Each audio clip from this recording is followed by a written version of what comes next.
Welcome back friends. Good afternoon. In this video we are going to see about packaging of the DNA helix. In last session we have seen about the length of the DNA helix. So what will be the length? How we have to measure the length? We have seen in the last session. So based on that, you know that the length of the double helical DNA present in a human cell will be 2.2 meters. So that much big length that DNA will be packed inside the nucleus, which dimension will be only 10 to the power of minus 6 actually. Okay, so within the small nucleus this much lengthy DNA has to be packaged inside. So that is what we are going to see today. So we see in the case of E. coli, so E. coli is a prokaryotic organism. In prokaryotic organisms there is no nucleus, so well defined nucleus will be absent in the case of prokaryotes. So only they are called as what? Prokaryotes. So karyotes means what? That nucleus. So pro means not well defined. So pre-nucleus, like that you can tell. So in case of prokaryotes, there is no well defined nucleus. So in that case what will happen? The DNA will be combined with some positive proteins and they will be packaged in the cell. For example, if you take the E. coli cell, the DNA will not be scattered throughout the cell. If it is the cell, throughout the cell you cannot see this DNA. It will not be scattered throughout. What will happen? They will be packed compactly towards any one side of the cell. For example, here or here, somewhere it will be packed. So that location is called as what? Nucleoid. So nucleoid means DNA plus proteins, they compactly packed. That location is called as nucleoid in case of prokaryotes. Whereas coming into the eukaryotes, so eukaryotes like humans, we have well defined nucleus. So nucleus have nuclear membrane. So inside the nucleus only this DNA has to be packaged. Here it is more complex. So here in this case if you see, who plays major role in the packaging means the proteins called as histone proteins. So these histone proteins are the positive protein, that is basic proteins. They have positive charge. Why? Who gives the positive charge to the protein? So what you will be knowing that the proteins are made up of what? Proteins are made up of amino acids.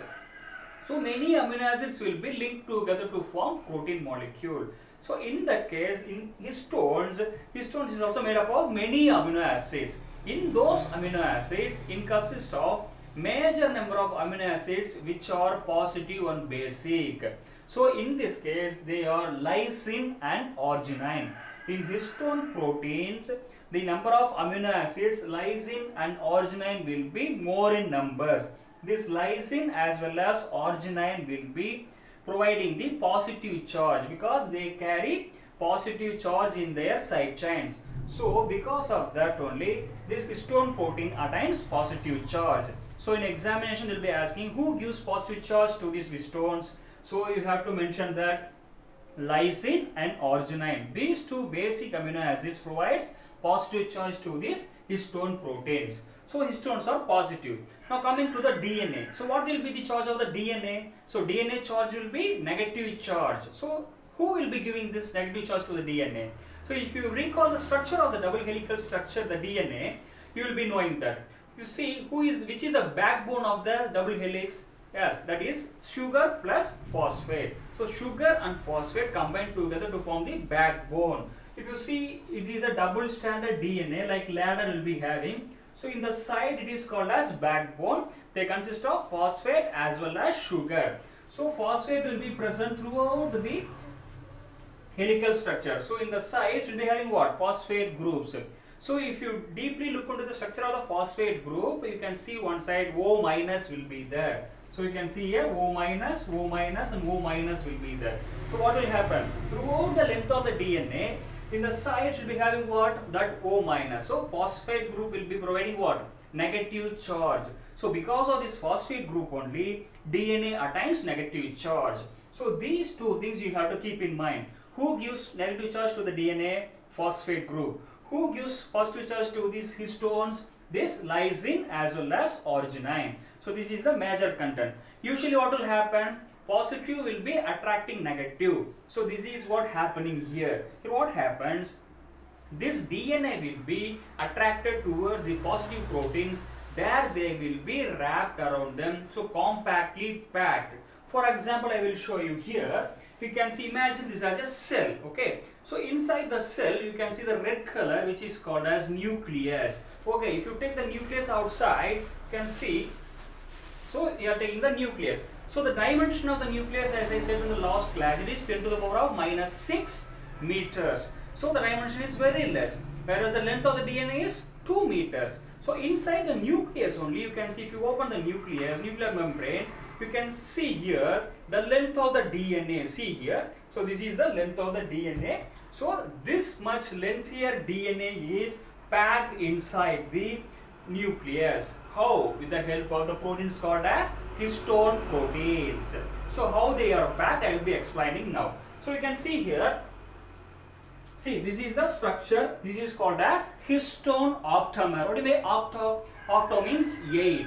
So totally 8 proteins combined together to form the structure called as histone octamer. So you can see here, H2A, H2A will be 2 times. H2B, H2B will be 2 times. H3, H3 will be 2 times. H4, H4 will be 2 times. Totally 8 proteins will be there. So you can see here, totally 8 proteins combined to form a histone octamer. Now what happens? This, I already said, the histone proteins consist of what? Positive charge. Now here you can see the DNA double helical structure that will be wrapped around this histone octamer. So you can see here, so this is the double helical DNA that will be wrapped around this structure. So this structure is called as nucleosome. So what do you mean by nucleosome? Means the DNA which is wrapped, imagine this as a histone. So this is wrapped around like this. Take like this. You can see here. So this is DNA. This is histone. So this will be wrapped like this over the histone octamer. So this structure is called as nucleosome. The DNA wrapped around the histone octamer is called as nucleosome structure. So how many nucleosomes will be present in the single cell? We will be having approximately 30 million. So we will be having 30 million nucleosomes will be present in the mammalian cells. So next what happened? This is wrapped here. Again it will be continuing here, and again it will be wrapped here. So many nucleosome structures will be there. In that the DNA will be compactly wrapped and packaged. So this is called as nucleosome.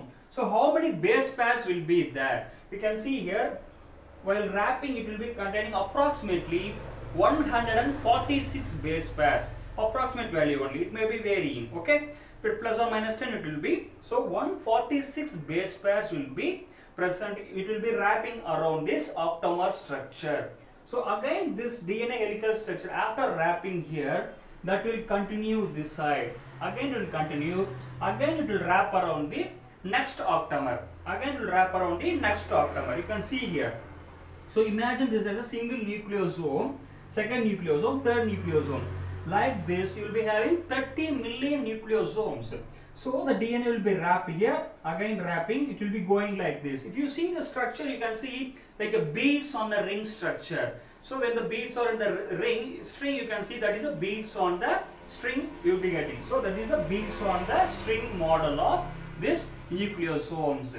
So the DNA which joins one nucleosome and another nucleosome is called as linker DNA, because that only links the first nucleosome with the second nucleosome. That is a linker. It is called as linker DNA.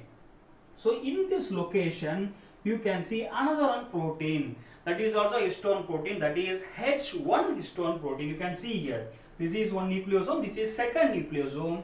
So DNA is going and joining. So this is linker DNA. Between you will be having another one protein, that is called as H1 histone. So this is how they are compactly packed. So this is called as what? Chromatin. So chromatin is, what do you mean chromatin? Means DNA plus protein, that is histone protein is called as chromatin. Now what happens? This is like a compact structure, it is condensed to form. Further it will be condensed to form the chromosome structure during cell division. So during cell division what will happen? This will be further compactly packed to form the chromosome structure. So that will be done by the additional proteins called as NHC. So what do you mean by NHC? Non-histone proteins. Okay, non-histone proteins or NHP you can say. So non-histone proteins will be there. So this non-histone proteins will be helping in this further compacting. Okay, non-histone proteins. NHP you can say, NHP, non-histone proteins will be there. They will be further compactly packing and forming the chromosomes during cell division. So this is how the DNA is compactly packed. Now another thing what you have to see. So I will be showing an example. So imagine, so this one as a nucleosome structure, individual octamer. So 8 histone proteins are there. Now imagine this as the DNA. Okay, now what happens? This will be wrapping around this like this. This is the first octamer. The DNA is wrapping like this. Again, what will happen? It will be going to the second nucleosome.